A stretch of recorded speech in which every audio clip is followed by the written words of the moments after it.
You young folks have it so easy.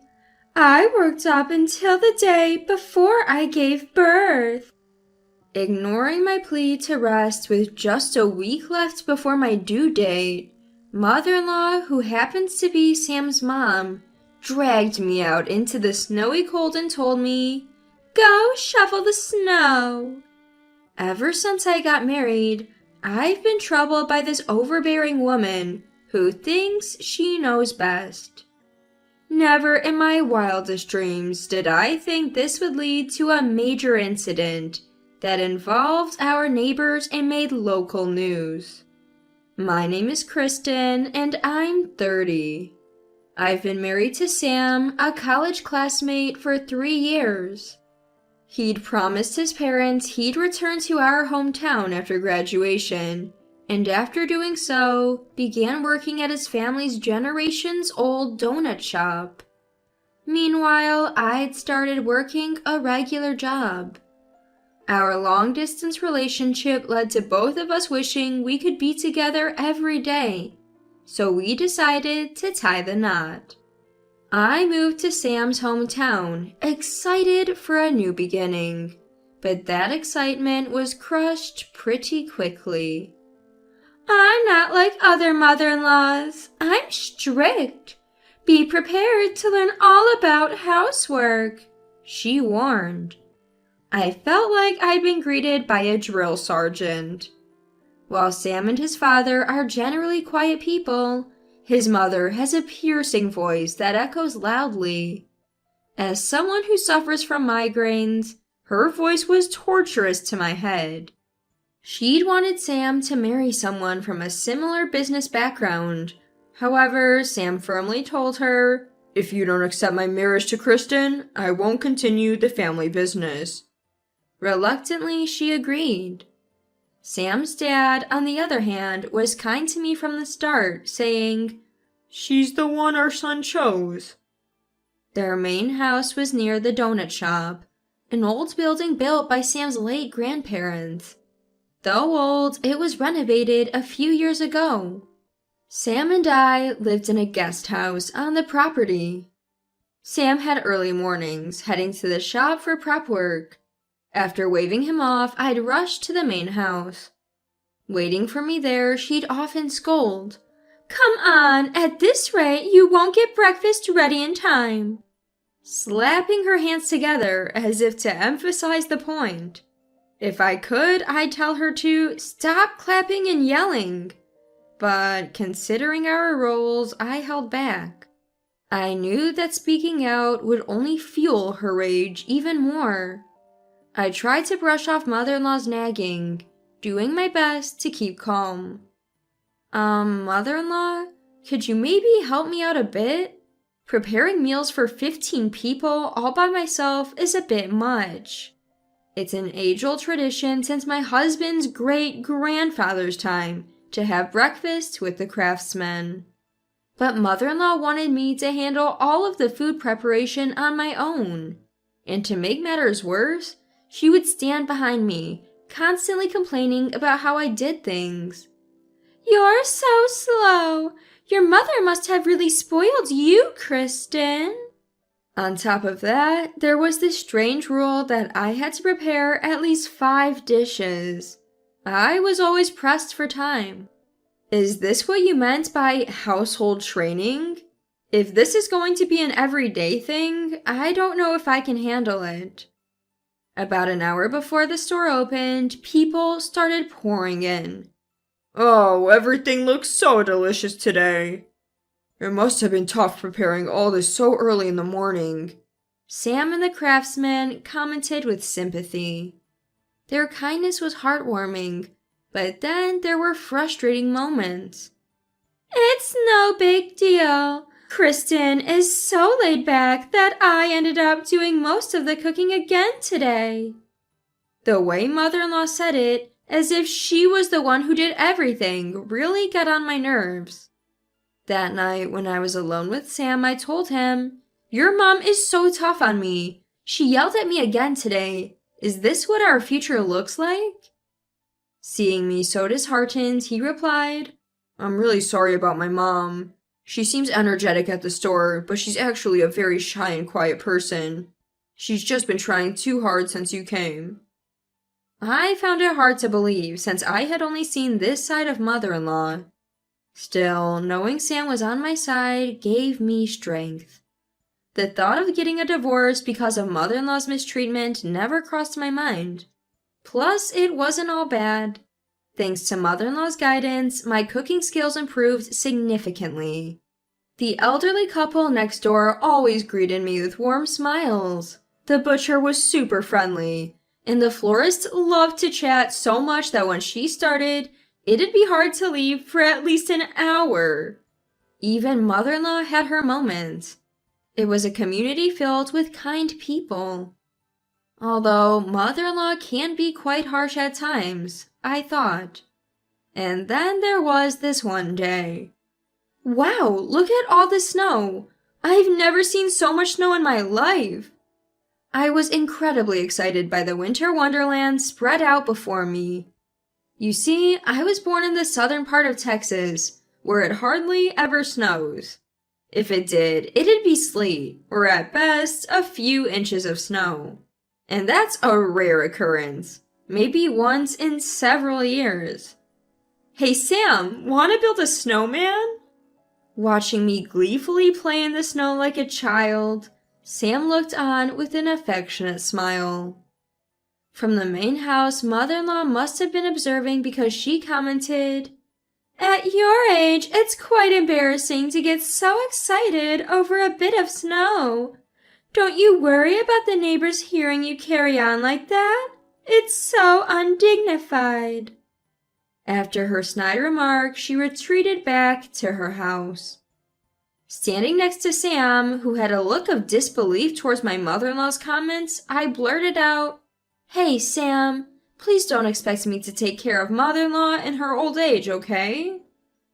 It was a comment I hadn't meant to voice out loud.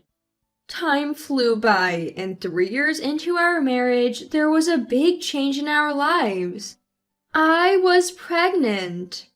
Having undergone several hospital treatments to conceive, the news brought immense joy to our hearts. Come to think of it, the one thing my mother-in-law hadn't complained about was the topic of children. When I broke the news, she exclaimed, "Oh my! Really? That's wonderful!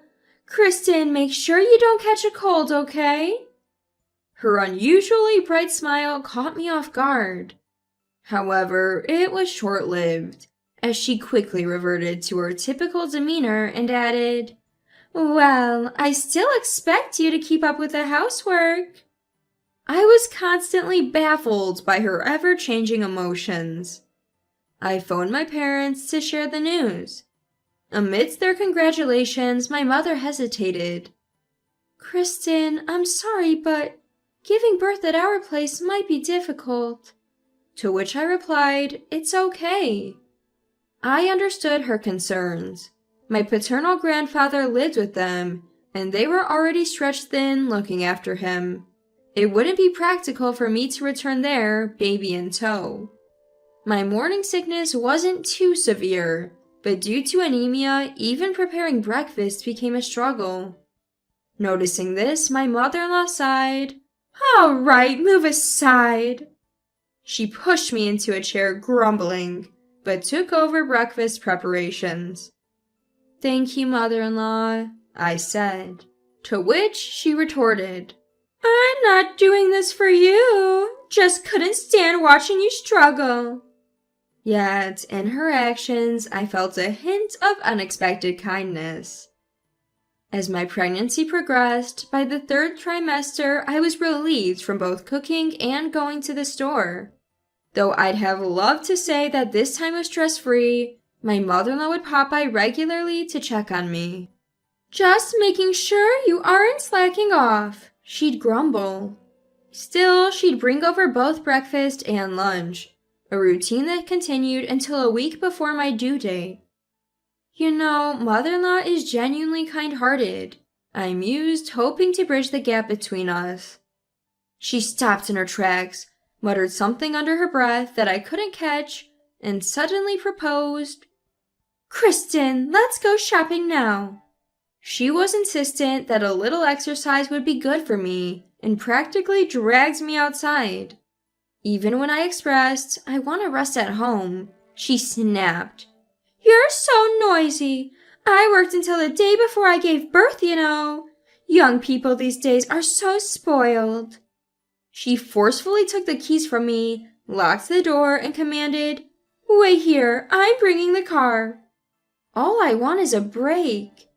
But then mother-in-law did something unbelievable.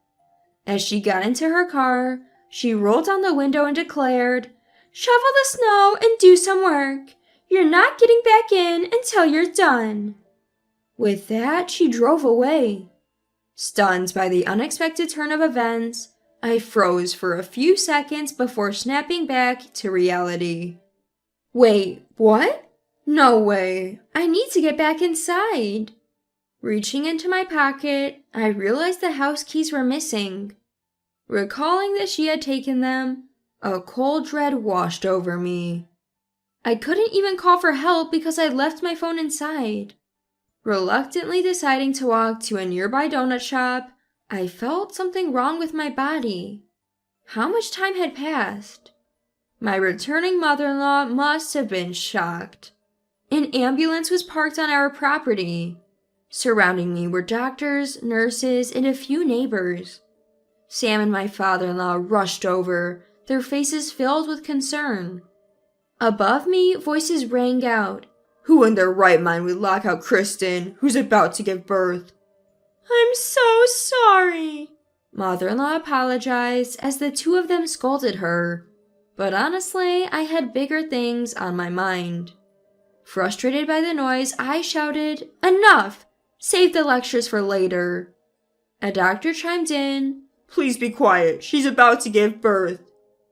I had just started walking to the shop when I felt warmth between my legs, realizing immediately that my water had broken. Panicking, I cried out, and an elderly couple from next door came to my aid. A major event was happening nearby, and the ambulance got stuck in traffic. Our neighbor used to be a certified professional midwife, one of them mentioned, and it felt like a miracle when a friend arrived to help. By the time the ambulance arrived, I was fully dilated. By then, Sam and the others had also arrived, and I ended up giving birth at home. Minutes later, our long-awaited child was born, crying heartily. The baby and I were immediately transported by ambulance. A TV crew covering the nearby event happened to pass by our home. That evening, our story titled, "A Local's Miracle Birth," aired for a few minutes on local news. A few days later, someone came to visit me in the hospital. "Kristen, With tears on the brink of spilling, mother-in-law stood before me. I gazed at her, then said, "Did you see the baby? She looks just like Sam, a beautiful little girl." Having peeked into the nursery, mother-in-law nodded. "But, I was terrified thinking that she might not have made it. Do you truly understand the gravity of what you did, mother-in-law?" Mother-in-law looked down, saying nothing. "After what happened, I immediately asked my husband for a divorce, but he told me to talk to you, Kristen." "Yes, I requested that both of you speak to me. I have a lot to say to you, mother-in-law."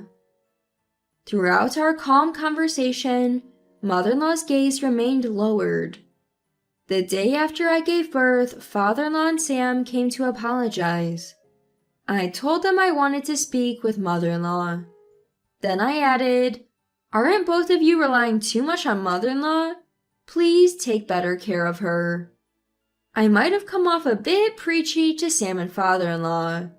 Father-in-law said he didn't plan on leaving mother-in-law, though he hadn't told mother-in-law yet. When father-in-law shared that after this incident he planned to pass the store on to Sam and leave with mother-in-law, I was taken aback. They told me the final decision was mine. Mother-in-law, my parents, especially my dad, were vibrant and respectful. I was strictly disciplined growing up, which made me resilient. Mother-in-law slightly lifted her face as if asking, "What's this about?" Her eyes were swollen and red, probably from crying. Even with my upbringing, harsh words or passive-aggressive remarks still hurt. I never met Sam's grandmother, but I think you don't need to force yourself to act like her. At my words, Mother-in-law suddenly looked up, her eyes wide. In fact, I had realized a while ago that Mother-in-law might actually be a kind person at heart. And that's because our town is full of chatty people. People used to say that Carla, right after her marriage, was lively and always smiling like you are now. But the previous owner was quite stern. The one who shared that story with me was the owner of the flower shop. Turns out the donut shop was originally started by Sam's late step-grandmother's parents. Sam's mother, who married the only son of the family, father-in-law, was brought up with strict guidance from them. The late step-grandmother always used to say, "Are you trying to run this store into the ground?" Apparently, Sam's mother struggled for a long time to have a child, and Sam was the child she finally had. When Sam introduced me, a woman from an ordinary family just like her, she was really flustered. "Never let the shop fail." Those words haunted her even after her stepmother passed away. "I was strict with you because I didn't want you to run away, thinking you've had enough of me," she told me. I responded, "That wouldn't happen. I love Sam. But you loved father-in-law too. That's why you're still here, right?" I gave her a little smile, and tears streamed down her face. "The previous owner always told me to show dignity and not to laugh too much. So, when you mentioned that I was kind that day, I heard her voice in my head telling me to be more stern. Silly, right?" After thinking for a bit, I said, "I'm not sure what the right way to be an owner is, but as a customer, I'd prefer a smiling face." Mother-in-law with a stern face wasn't bad, but when she smiled upon hearing I was pregnant, she looked wonderful. That's how she should always be. "I have a few requests, mother-in-law. Let's prepare breakfast together. And you don't need to raise your voice. I can hear you just fine. Oh, and I don't like it when you clap your hands, and—" "Wait, there's more, Kristen?" We both burst into laughter. Years later, I still work at the donut shop. "Mother-in-law, how many more omelets should I make?" "Well, Sarah eats a lot, so maybe make 2 more? Could you, dear?" Our daughter Sarah, born from that time, is now 4 years old. Mother-in-law has become more affectionate towards me. Every morning we cook breakfast together cheerfully. What used to be a quiet dining table is now so lively. It's almost too noisy, and even the staff seem happy about it. That day, the reason mother-in-law was late was because she got caught up chatting with the flower shop owner and then got stuck in traffic on her way home. Rumors spread for a while that mother-in-law had kicked me out, but I quickly set things straight. That's not what happened. I just forgot I gave mother-in-law a key. Word spread fast from the florist owner, and any bad talk about mother-in-law disappeared. My father-in-law began spending more time with mother-in-law.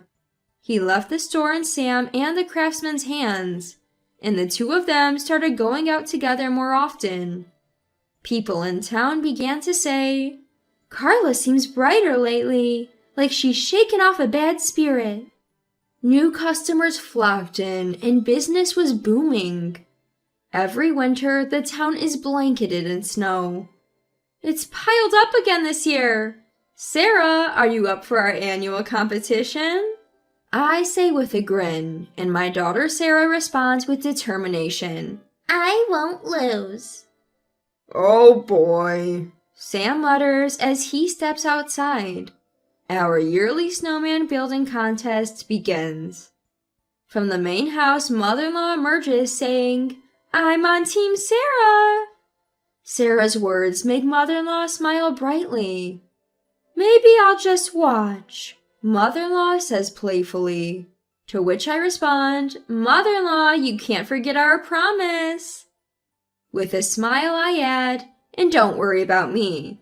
But Sam, instead of standing there, grab an extra jacket for me. I had made a request to Mother-in-law at the hospital after that fateful day. When Sarah grows up, I want you to make snowmen with her. I hope you'll be the kind and loving grandmother I know you can be. I remember how she had cried hearing those words. Now I'm expecting our second child.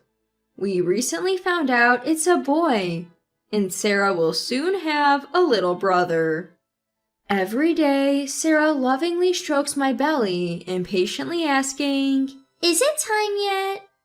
I'm sure she'll be a great big sister. I don't plan on going back to my hometown for the delivery this time. After Sarah was born, Mother-in-law often supported me with child rearing during her breaks from work. She's already looking forward to the arrival of the newborn, saying, "It's been a while, I can't wait." She's become a second mother to me, someone I deeply rely on.